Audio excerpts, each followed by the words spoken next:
ಇನ್ನು ಬೆಂಗಳೂರಿನ ಅರಮನೆ ಮೈದಾನ ಇವತ್ತು ಕೈ ನಾಯಕರುಗಳ ದಂಡಿಗೆ ಸಾಕ್ಷಿಯಾಗಿತ್ತು. ರಾಜ್ಯ ಕಾಂಗ್ರೆಸ್ನ ನೂತನ ಅಧ್ಯಕ್ಷರಾಗಿ ಬಿಕೆ ಹರಿಪ್ರಸಾದ್ ಪದಗ್ರಹಣ ಮಾಡುವ ಕ್ಷಣಕ್ಕೆ ವೇದಿಕೆ ರಂಗೇರಿತ್ತು. ಖರ್ಗೆ, ಸುರ್ಜೇವಾಲಾ, ಸಿದ್ದರಾಮಯ್ಯ, ಡಿಕೆ ಶಿವಕುಮಾರ್ ಸಮ್ಮುಖದಲ್ಲಿ ಬಿಕೆ ಹರಿಪ್ರಸಾದ್ ಪಕ್ಷದ ಹೊಣೆ ಹೊತ್ತುಕೊಂಡ್ರು. ಅಧಿಕಾರ ಸ್ವೀಕಾರ ಬೆನ್ನಲ್ಲೇ ಬಿಕೆ ಹರಿಪ್ರಸಾದ್ ಕೇಂದ್ರದ ವಿರುದ್ಧವಾಗಿ ತೊಡೆ ತಟ್ಟಿದ್ದಾರೆ. ಆರ್ಎಸ್ಎಸ್ ವಿರುದ್ಧ ಅಂತೂ ಕೆಂಡ ಕಾರಿದ್ದಾರೆ.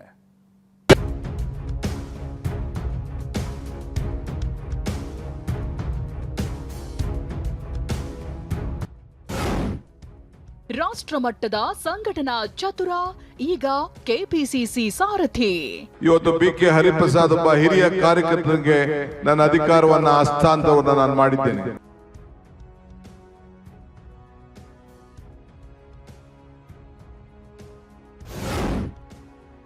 ಡಿಕೆಯಿಂದ ಅಧಿಕಾರ ಹಸ್ತಾಂತರ, ಬಿಕೆಗೆ ಪಟ್ಟಾಭಿಷೇಕ. ಹರಿಪ್ರಸಾದ್ ಅವರ ನಾಯಕತ್ವದಲ್ಲಿ 2028ರಲ್ಲಿ ಅಧಿಕಾರಕ್ಕೆ ನಾವೇ ಬರ್ತೀವಿ. ಈ ಸುಸಂದರ್ಭದಲ್ಲಿ ಯಾರ್ಯಾರು ಭಾಗಿಯಾಗಿದ್ದಾರೋ ನಿಮ್ಗೆಲ್ಲ ಧನ್ಯವಾದಗಳನ್ನು ಹೇಳ್ತಾ ಈ ಒಂದು ಹೊಸ ಮಾದರಿಯಲ್ಲಿ ಕೆಪಿಸಿಸಿಗೆ ನೂತನ ಸಾರಥಿಯ ಆಗಮನವಾಗಿದೆ. ಸಿಎಂ ಡಿಕೆ ಶಿವಕುಮಾರ್ ಕೈಯಲ್ಲಿದ್ದ ಕಾಂಗ್ರೆಸ್ ಗರಡಿಯ ಅಧಿಕಾರ ದಂಡ ಈಗ ರಾಷ್ಟ್ರ ಮಟ್ಟದ ಸಂಘಟನಾ ಚತುರನ ಕೈಗೆ ಸಿಕ್ಕಿದೆ. ಇವತ್ತು ಬೆಂಗಳೂರಿನ ಅರಮನೆ ಮೈದಾನದಲ್ಲಿ ನಡೆದ ಕಾರ್ಯಕ್ರಮದಲ್ಲಿ ಕೆಪಿಸಿಸಿಯ ನೂತನ ಅಧ್ಯಕ್ಷರಾಗಿ ಬಿಕೆ ಹರಿಪ್ರಸಾದ್ ಅಧಿಕೃತವಾಗಿ ಹಸ್ತದ ಧ್ವಜ ಹಿಡಿದು ಪದಗ್ರಹಣ ಮಾಡಿದ್ರು. ಕೆಪಿಸಿಸಿ ಅಧ್ಯಕ್ಷರು, ನೂತನ ಅಧ್ಯಕ್ಷರು, ಹಾಗೆ ಈಗ ಚಾರ್ಜ್ ಕೊಟ್ಟಂತ ಅಧ್ಯಕ್ಷರು ಇಬ್ಬರು. ಎಐಸಿಸಿ ಅಧ್ಯಕ್ಷ ಮಲ್ಲಿಕಾರ್ಜುನ್ ಖರ್ಗೆ, ಮಾಜಿ ಸಿಎಂ ಸಿದ್ದರಾಮಯ್ಯ, ರಾಜ್ಯ ಉಸ್ತುವಾರಿ ಸುರ್ಜೇವಾಲಾ, ಸಚಿವರು, ಶಾಸಕರು, ಸಂಸದರು, ಸಾವಿರಾರು ಕಾರ್ಯಕರ್ತರ ಸಮ್ಮುಖದಲ್ಲಿ ಡಿಕೆ ಶಿವಕುಮಾರ್ ಹರಿಪ್ರಸಾದ್ಗೆ ಪಕ್ಷದ ಅಧಿಕಾರ ಹಸ್ತಾಂತರಿಸಿದ್ರು. ನಾನು ಹರಿಪ್ರಸಾದ್ ಅವರು ಕೂಡ ವಿದ್ಯಾರ್ಥಿ ನಾಯಕರಾಗಿ ಬೆಳೆದಂತವ್ರು, ಒಂದೇ ಕಾಲೇಜಿನಲ್ಲಿ ಬೆಳೆದಂತವ್ರು. ನನಗೆ 3-4 ವರ್ಷ ಅವ್ರ ಸೀನಿಯರ್. ಅವರು ವಿದ್ಯಾರ್ಥಿ ನಾಯಕರಾಗಿ ಬೆಳೆದ್ರು, ನಾನು ಕೂಡ ವಿದ್ಯಾರ್ಥಿ ನಾಯಕರಾಗಿ ಬೆಳೆದು ಇವತ್ತು ಒಬ್ಬ ನಿಷ್ಠಾವಂತ ಒಬ್ಬ ಕಾರ್ಯಕರ್ತನಿಗೆ, ಒಬ್ಬ ವಿದ್ಯಾರ್ಥಿ ನಾಯಕನಿಗೆ, ಇವತ್ತು ಇಡೀ ದೇಶವನ್ನು ಸಂಘಟನೆ ಮಾಡಿದಂಥ ಒಬ್ಬ ನಾಯಕರಿಗೆ ಹಸ್ತಾಂತರ ಮಾಡೋದು ನನಗೂ ಕೂಡ ಒಂದು ದೊಡ್ಡ ಸಮಾಧಾನ ಇವತ್ತು ತಂದಿದೆ. ಕೆಪಿಸಿಸಿ ಅಧ್ಯಕ್ಷರಾಗಿ ಅಧಿಕಾರ ಸಿಕ್ತಿದ್ದಂತೆ ನೂತನ ಸಾರಥಿ ಹರಿಪ್ರಸಾದ್ ರಣಗರ್ಜನೆ ಮಾಡಿದ್ರು.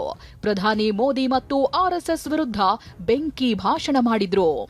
ಇಲ್ಲ, ಭಾರತೀಯ ಜನತಾ ಪಾರ್ಟಿಗೆ ಯಾವುದೇ ಧೈರ್ಯ ಇಲ್ಲ. RSS ಅವರು ಪುಕ್ಕಲ್ರವರು. ನಾವು ಸುಮ್ಮನೆ ಆಗಿರೋದ್ರಿಂದ ಅವ್ರಿಗೆ ಅವಕಾಶಗಳಾಗ್ತಾ ಇದೆ. ಅದರಿಂದ ನಾವೆಲ್ಲ ಎಚ್ಚರ ವಹಿಸಬೇಕಾಗುತ್ತೆ. ಯಾವುದಾದ್ರೂ ಒಂದು ಕಾರ್ಯಕ್ರಮ ಹೇಳಿ, ಬಡವರ ಬಗ್ಗೆ, ರೈತರ ಬಗ್ಗೆ, ಮಹಿಳೆಯರ ಬಗ್ಗೆ, ಯುವಕರ ಬಗ್ಗೆ, ವಿದ್ಯಾರ್ಥಿಗಳ ಬಗ್ಗೆ ಈ ಒಂದು ಸರೆಂಡರ್ ಮೋದಿ ಯಾವುದಾದ್ರೂ ಒಂದು ಕಾರ್ಯಕ್ರಮ 12 ವರ್ಷದಲ್ಲಿ ಕೊಟ್ಟಿದ್ದಾನೆ ಅಂತ ಹೇಳ್ಬಿಡಿ, ನಾನು ಇವತ್ತೇ ರಾಜಕಾರಣ ಬಿಡ್ಲಿಕ್ಕೆ ತಯಾರಿದ್ದೇನೆ. ರಾಷ್ಟ್ರಪಿತ ಮಹಾತ್ಮ ಗಾಂಧಿಯವರು, ಭಾರತೀಯ ಜನತಾ ಪಾರ್ಟಿಯವರು ಅಥವಾ RSS ಅವರು ಈಗಲೂ ಸಹ ಗೋಡ್ಸೆ ಒಬ್ಬ ಈ ದೇಶದ ಮೊಟ್ಟ ಮೊದಲನೇ ಭಯೋತ್ಪಾದಕ ಅಂತ ಹೇಳಿಲ್ಲ. ಗೋಡ್ಸೆ ಮಹಾತ್ಮ ಗಾಂಧಿ ಅವರ ಕೊಲೆಗಡುಕ ಅಂತ ಇನ್ನೂ ಹೇಳಿಲ್ಲ. ಇನ್ನು ಸಿಎಂ ಡಿಕೆ ಹಾಗೂ ಕೆಪಿಸಿಸಿ ನೂತನ ಅಧ್ಯಕ್ಷ ಬಿಕೆಗೆ ಎಐಸಿಸಿ ಅಧ್ಯಕ್ಷ ಮಲ್ಲಿಕಾರ್ಜುನ್ ಖರ್ಗೆ ಒಗ್ಗಟ್ಟಿನ ಪಾಠ ಮಾಡಿದ್ರು. ಡಿಕೆ ಶಿವಕುಮಾರ್ ಹಾಗೂ ಬಿಕೆ ಹರಿಪ್ರಸಾದ್ ಒಟ್ಟಿಗೆ ಹೋಗ್ತೀವಿ ಅಂತ ಭರವಸೆ ನೀಡಿದ್ರು. ಇಬ್ಬರು ಒಂದಾಗಿ ನಡಿಬೇಕು.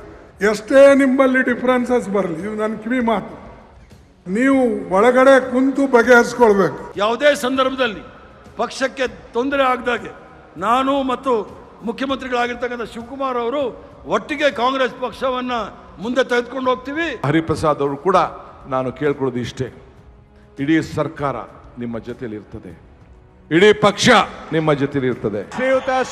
ಕಾರ್ಯಕ್ರಮದ ಕೊನೆಯಲ್ಲಿ ಭಾಷಣ ಮಾಡಿದ ಮಾಜಿ ಸಿಎಂ ಸಿದ್ದರಾಮಯ್ಯ ಬಿಜೆಪಿಯ ಹಿಂದೂ ರಾಷ್ಟ್ರದ ಕನಸನ್ನ ಎಂದಿಗೂ ನನಸು ಮಾಡಲು ಬಿಡಲ್ಲ ಅಂತ ಎಚ್ಚರಿಸಿದ್ರು. ಇದೇ ವಿಚಾರಕ್ಕೆ ಹುಬ್ಬಳ್ಳಿಯಲ್ಲಿ ಪ್ರತಿಕ್ರಿಯೆ ನೀಡಿದ ಕೇಂದ್ರ ಸಚಿವ ಪ್ರಹ್ಲಾದ್ ಜೋಶಿ, ಈ ದೇಶ ಹಿಂದೂ ರಾಷ್ಟ್ರನೇ ಅಂತ ತಿರುಗೇಟು ಕೊಟ್ರು. ಹಿಂದೂ ರಾಷ್ಟ್ರ ಮಾಡ್ಲಿಕ್ಕೆ ಹೊರಟಿದ್ದಾರೆ, ಇದು ಮಾಡ್ಲಿಕ್ಕೆ ಸಾಧ್ಯ ಇಲ್ಲ. ನಮ್ಮ ಕಾರ್ಯಕರ್ತರು ಬಿಡಕೂಡದು.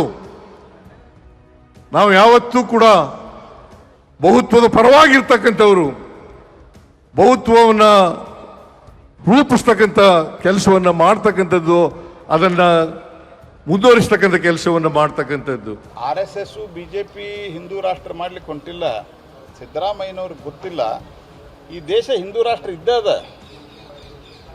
ಈ ದೇಶ ಹಿಂದೂ ರಾಷ್ಟ್ರ ಇಲ್ಲ ಅಂತಂದಿದ್ರೆ ಈ ದೇಶದಾಗ ಪ್ರಜಾಪ್ರಭುತ್ವ ಇರ್ತಿರ್ಲಿಲ್ಲ.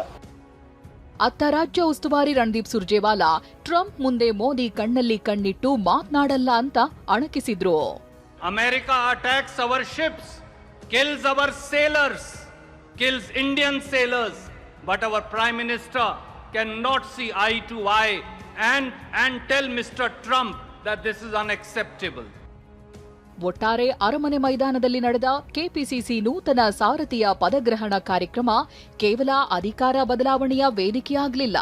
ಬದಲಿಗೆ ಮುಂಬರುವ ಲೋಕ ಸಮರಕ್ಕೆ ಪ್ರಧಾನಿ ಮೋದಿ ಮತ್ತು ಬಿಜೆಪಿ ಸೈನ್ಯದ ವಿರುದ್ಧ ಕಾಂಗ್ರೆಸ್ ಬಿಟ್ಟ ಬ್ರಹ್ಮಾಸ್ತ್ರದಂತೆ ಕಂಡುಬಂತು. ಪ್ರಸನ್ನ ಗಾಂವ್ಕರ್, ಟಿವಿ9 ಬೆಂಗಳೂರು.